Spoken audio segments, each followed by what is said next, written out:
여러분의 즐겁고 풍요로운 여가 활동을 위한 정보 전해드립니다. 슬기로운 여가 생활, 전 세계 각국의 특별한 도시로 떠나는 시간이죠. 라디오 세계 여행, 박성경 작가와 함께 할게요. 어서 오세요. 안녕하세요. 네, 매주 이 시간 프랑스 도시들 여행을 하고 있습니다. 지난주에 이어서 아를 여행 계속 이어가는 거죠. 네, 지난주는 아르의 고대 로마 유적과 중세의 흔적을 따라가 봤는데요. 오늘은 고흐의 흔적을 따라 걷는 아를 여행을 같이 해보겠습니다. 네.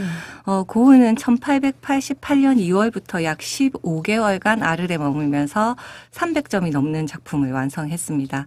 그는 따스하고 아름다운 남프랑스 아르에서 동료 화가들과 화가 공동체를 만들려는 꿈을 가지고 집 한 채를 빌려 외관을 노랗게 장식하고 머물면서 열정적으로 그림을 그렸는데요. 네. 일정 기간 동안은 고갱과 함께하면서 열정적으로 작품 활동을 했습니다.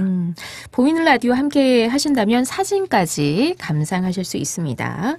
고흐가 아르에서 머물렀던 곳, 그림, 이 노란 집으로 알려진 그곳이죠. 네네, 사진에 보이는 장소가 아르에 정착한 반고흐가 빌린 라마르틴 광장에 노란 집이 있었던 곳인데요. 네. 2차 세계대전 때 완전히 파괴가 돼서 지금은 고흐가 머물렀을 때의 모습은 사라지고 없습니다. 안타깝게도. 현재 그 장소 앞에 고흐가 머무를 당시 그린 노란 집 그림을 패널로 만들어 놓아서 위치는 확인할 수가 있었습니다. 원래 건물은 노란색이 아니었는데 고흐가 집을 계약하기도 전에 노란 페인트로 칠해버렸다고 합니다. 네. 그래서 여기 살 수밖에 없었다고 하고요. 그렇군요. 저는 프랑스 여행 전에 암스테르담 반고흐 미술관에서 노란 집과 또 고흐가 노란 집에서 그린 아르의 방을 직접 관람을 했는데요. 고흐는 약간 다른 느낌으로 아르의 방을 모두 3점을 그렸는데 오늘 사진으로 보여드리는 그림은 제가 오래전에 오르세 박물관을 관람하면서 찍은 아르의 방 사진입니다. 그렇군요. 네네. 노란 집, 아르의 방도 유명하지만 저는 아르과 고흐하면 가장 먼저 떠오르는 그 이미지가 그 밤에 그 카페 테라스 있잖아요. 맞죠. 네.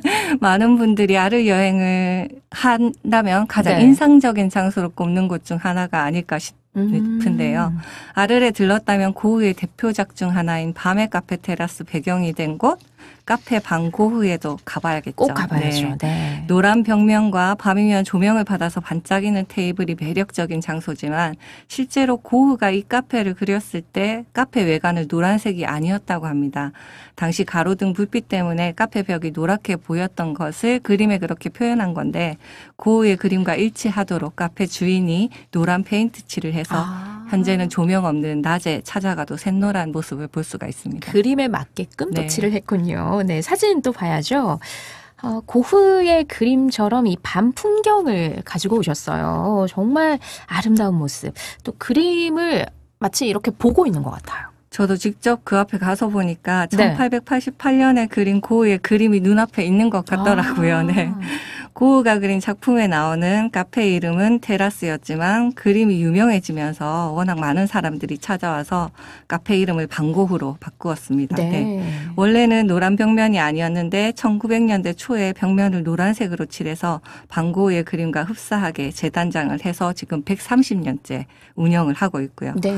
고흐는 그림에서 보라색과 파란색, 초록색을 사용해서 밤을 표현했고 별이 반짝이는 밤하늘 아래 카페 차양이 노란색을 유난히 따뜻하고 아름답게 아늑하게 표현을 했습니다.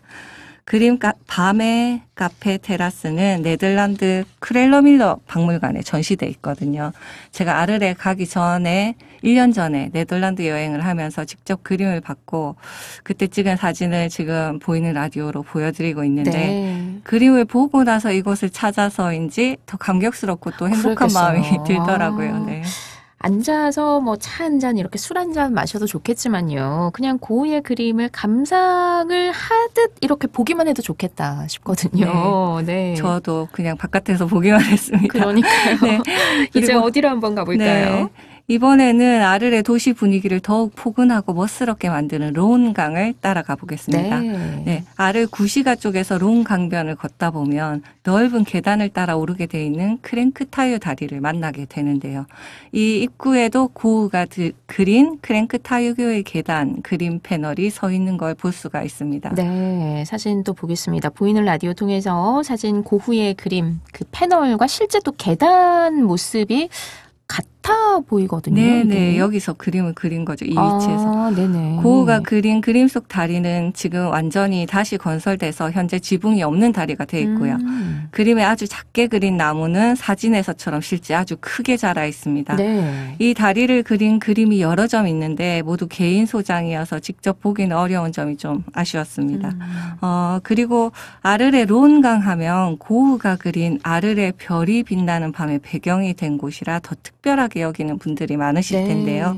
고흐가 그린 그림 속 정치를 느껴보고 싶은 분들은 낮이 아닌 밤에 가봐야죠. 네. 고흐가 그린 그림 장소를 찾아보시라고 권해드리고 싶습니다.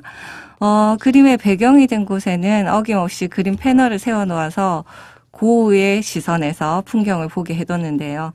별이 빛나는 밤 그림을 보면 고흐는 별빛이 반짝이는 아르레 밤과 론강에 반사된 빛을 잘 담았습니다.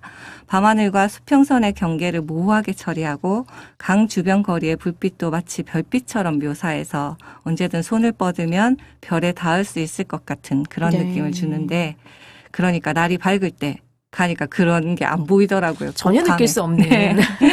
그래서 밤에 가보시라고 말씀드리고 싶습니다. 네, 론 강변으로는 밤에 나가보는 게 좋겠습니다. 그런데 고흐가 그 아르레에서 아름다운 그림들을 많이 남겼잖아요. 그런데 자신의 귀를 또 자르는 사건이 발생을 했습니다. 그 곳도 아르이란 곳이요. 네, 맞습니다. 고흐는 아르레 머물면서 예술가로서의 이상을 열정적으로 실현해내기도 했지만 자신의 귀를 자르는 비극적인 상황으로 사실 아르 생활을 마무리했습니다. 고흐가 자신의 귀를 자르게 된 이유에 대해서는 의견이 아주 분분한데요. 알코올 중독을 앓고 있던 고흐가 정신 착란을 일으켜서 생긴 일이라는 설도 있고, 사사건건 자신을 자극하는 고갱에 대한 위협의 표현이었다는 설도 있고, 최근에는 고흐가 아닌 고갱이 펜싱검으로 고흐의 귀를 잘랐을 것이라는 주장까지 나오고 있는데요. 이유야 어쨌든 귀를 자르는 극단적이고 위험한 행동을 보인 고흐는 생레미의 정신병원으로 옮기기 전까지 아르레 요양병원에서 머물게 됐습니다. 네, 사진으로 지금 나가고 있는데 고흐가 그 스스로 귀를 자른 뒤에 머물던 요양병원의 현재 모습 보고 있습니다.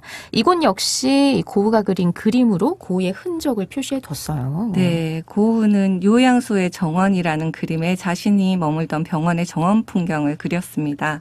이곳의 정원 풍경은 지금도 고흐의 그림에 묘사된 모습을 그대로 품고 있는데요.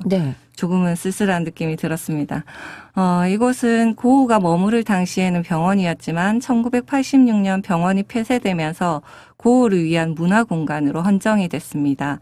지금은 에스파스 방고흐라는 문화센터로 바뀌어서 방고흐에 관한 자료 전시를 하고 있고 지역 예술을 알리는 공간으로도 사용되고 있습니다. 정원은 무료 입장이고 내부 전시는 입장료를 내고 볼 수가 있습니다. 네, 계속해서 고흐의 흔적 따라가 보겠습니다. 이번에는 어디로 가볼까요? 지난주 소개해드렸던 고대 로마 극장 남쪽에 자리한 공원으로 가볼 텐데요.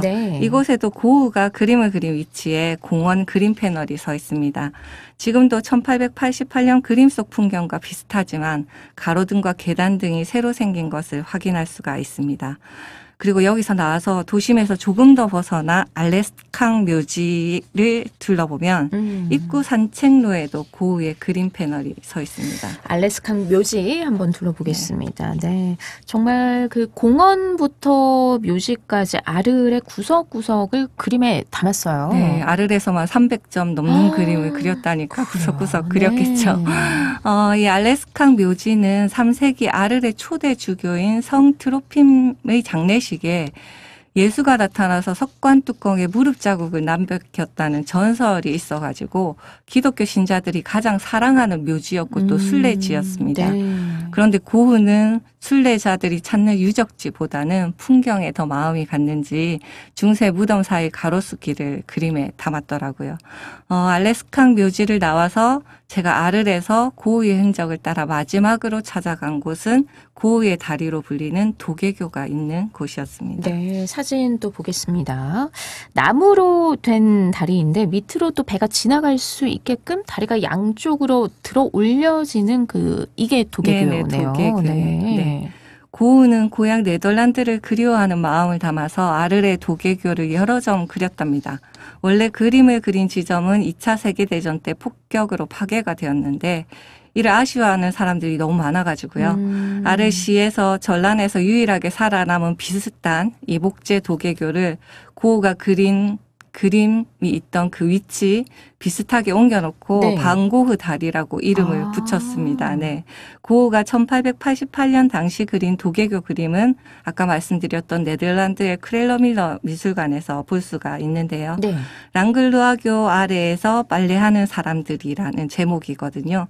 고흐가 아르레에 살았던 당시에 있었던 그 도개교 이름이 랑글루아였던 모양입니다. 저는 사실 크렐러밀러 박물관에서 이 그림을 봤을 때는 사실 크게 감흥이 없었거든요. 그래요. 그런데 그 그림이 그려진 실제 장소를 찾고 보니 그림이 다시 보이게 좀 되고 다르게 보이죠. 감정이 다시 막 생기고 그렇더라고요. 맞습니다. 네. 네. 미술관에 전시된 고흐 그림을 보는 것도 즐거움이 크지만 그림이 그려진 배경을 찾아가는 여행도 가슴 설레고 참 좋았습니다. 오늘 이렇게 또 그림 여행 같이 해보니까 더 재미가 네. 있었습니다. 네. 오늘 여행 여기서 마무리하고요. 이어지는 다음 여행도 기대를 하겠습니다. 말씀 잘 들었습니다. 네, 감사합니다. 박성경 작가였습니다.